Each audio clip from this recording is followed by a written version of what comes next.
The sun is just coming up in Little Italy, but on this Wednesday morning, Assemblyman Nathan Fletcher is already hard at work.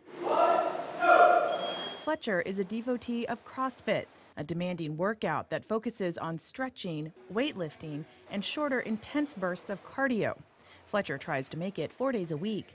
The married father of 2 boys says he'll often give up an hour of sleep to get in a good workout. For me, I find my mental health and my physical health are really closely aligned.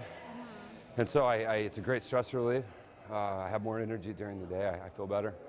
I also I like the competitive nature of this workout. Fletcher goes through his workout with a focused concentration. It's the same concentration he'll need to bring to the mayor's race if he wants to come out on top.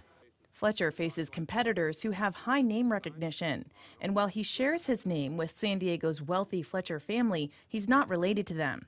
His opponents are also steeped in local politics. But Fletcher has spent his time in office in Sacramento, where state issues rule the day. He was first elected to the Assembly in 2008. Prior to his election, the 35-year-old spent 10 years in the Marines, including a tour in the Sunni Triangle region of Iraq. Fletcher is the youngest major candidate in the race. Still, he doesn't see himself as a newbie. I think our experience is our greatest asset. I've led men in combat. We've literally made life and death decisions under direct enemy fire. We've demonstrated the ability to lead in challenging and difficult environments. And more importantly, we've demonstrated an ability to tackle and grasp complex, difficult issues, build those coalitions that are necessary to achieve important things. Fletcher often cites his ability to work across party lines, and several pieces of legislation have made him better known in San Diego, though for different reasons. Perhaps his most high-profile bill was Chelsea's Law, which increases penalties for violent sex offenders. It was named after Chelsea King, who was raped and murdered by a sex offender in Rancho Bernardo in 2010. Fletcher says King's parents approached him about authoring the legislation, which passed unanimously in both the state assembly and Senate. Ayes 65, no 0, measure passes. Governor Arnold Schwarzenegger signed it into law.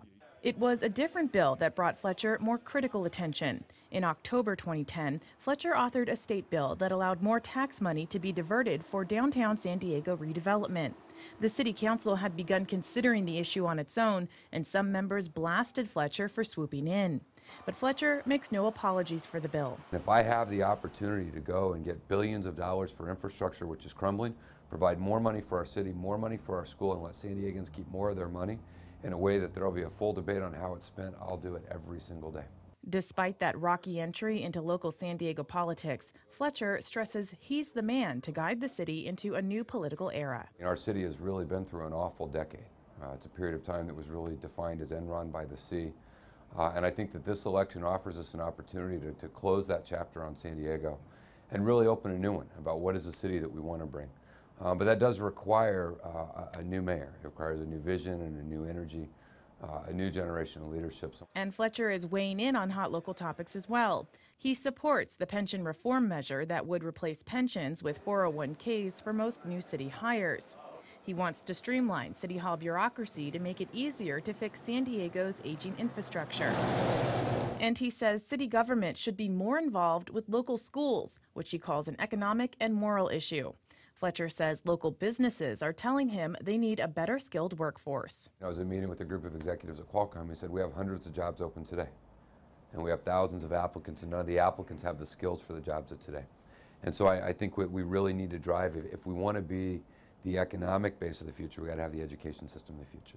Fletcher isn't concerned about polls that have shown him trailing his 3 main rivals. He says there's a clear difference between him and the other candidates, and he's ready for the race.